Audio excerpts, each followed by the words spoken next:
CP Gurnani is joining us exclusively right now. Mr. Gurnani, thank you so much for your time. He's co-founder of AIonOS and the former CEO of Tech Mahindra. And interestingly, his company is also collaborating with DeepSeek.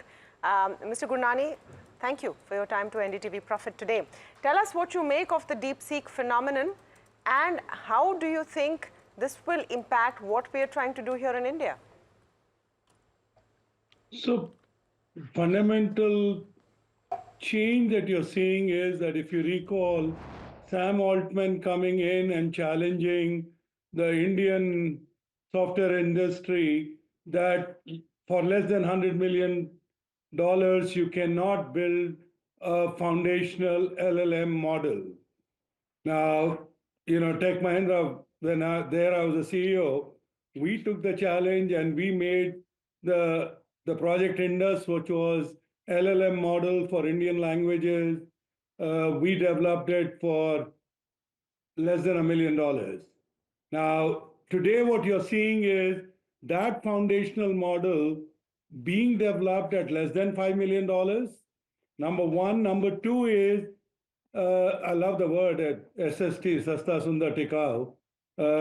So I think what we have today is the most downloaded app. It is too early to say whether it is really a direct challenger to an OpenAI, but clearly the shakeup that's going to happen is more about making it easy and cost of AI actually reducing dramatically, because cost of AI transaction is not only NVIDIA hardware dependent, it is also dependent on the whole ecosystem. I think DeepSeek available in open source and with the prowesses that it has claimed, I think we have a new definition of exponential growth. Gurnani, talk to us about the immediate implications of that then.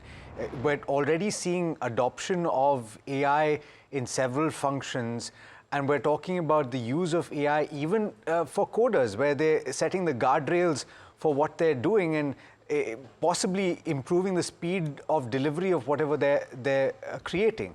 So talk to us about the immediate implications of something ostensibly that should be easier to access now and cheaper to access now.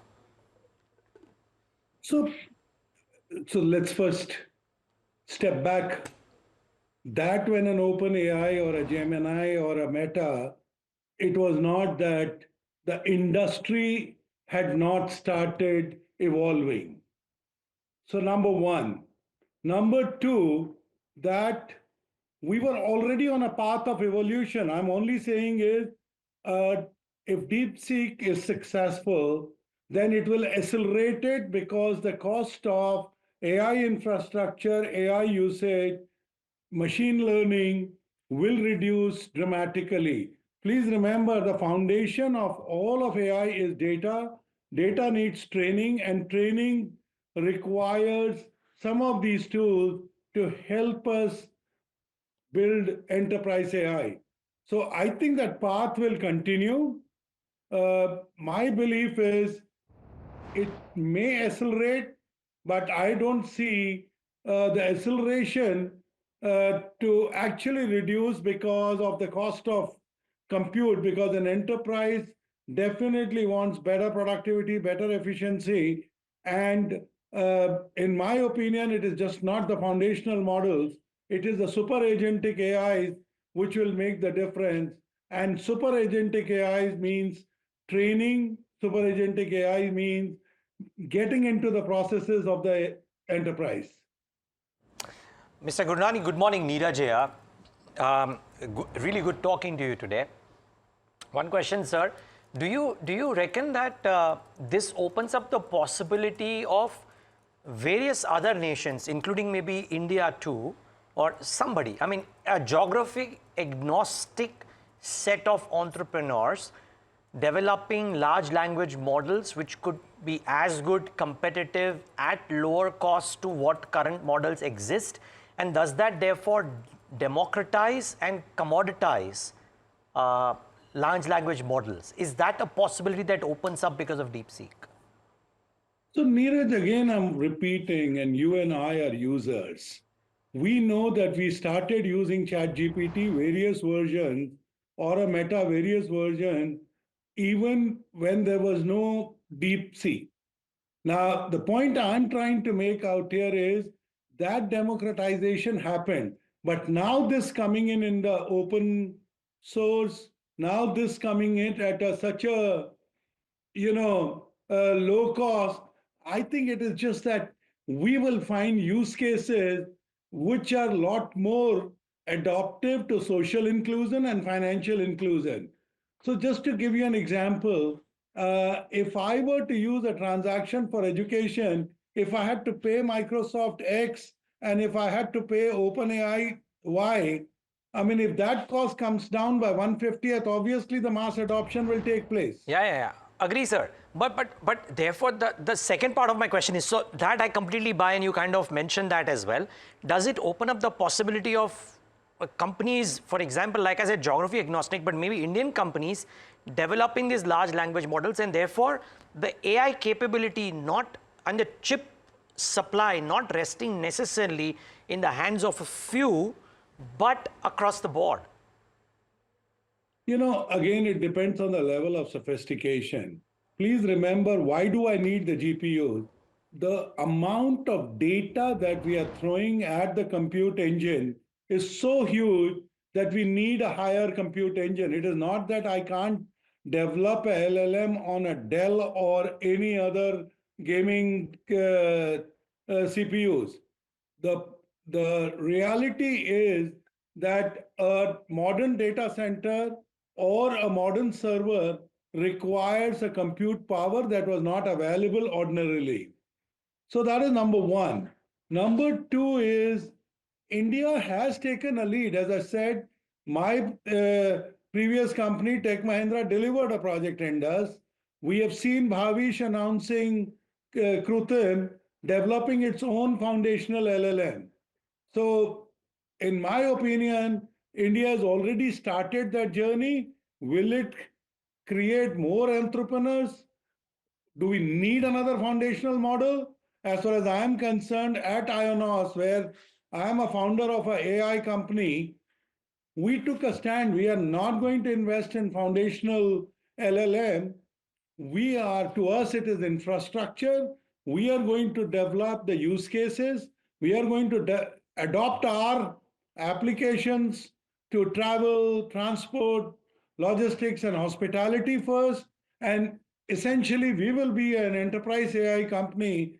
That means I will ride on your highway, but I will develop the most efficient buses, the most efficient cars to deliver value to my end customer. That simply, Mr. Gurnani, what you're saying is that you felt no need to reinvent the wheel, and I know that this is not necessarily the best comparison because the wheel was developed so long back. Again, let's look back.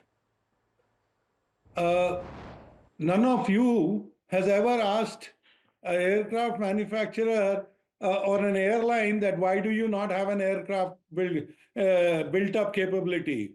None of us has asked a question to a software development company like ours that why you don't have your own PC or a server platform. To me, this is infrastructure. It's a choice of the individual businesses whether they want to develop new infrastructure. I gave you two announcements. Krutim already doing it. I know the sovereign AI policy of India has mentioned that they would encourage some of the basic R&D work, which may include foundational LLM. Just one question from my side. I know you're working with DeepSeek to set up an AI center in Indonesia. Tell us a bit about that. That's interesting. Have you had any conversation with Liang Wenfeng? The whole world wants to know about him right now. What can you tell us about this company and what you know of this person and this entire outfit? And thank you very much. I mean, I know he's a next wave. So I've not had a conversation with the founder. I have not. My team has been interacting with DeepSeek, as you know. Currently, they are overwhelmed by the demand. They are the ones who are having challenges about keeping pace with the server capacity. But yes, our team is engaged, but that's more on the invitation of the Indonesian partner that we have, Indosat. Indonesian partner and us, in about less than 2 weeks, on 13th of February, are announcing a center of excellence in which the representatives from the DeepSeek would also be joining in. Again, the purpose is to develop use cases for travel, tourism, agricultural security, which effectively means is on agritech. And there will be further use cases that will get developed. Okay. But our focus is on use cases. All right, superb. Thank you so much, Mr. Gurnani, for speaking with us.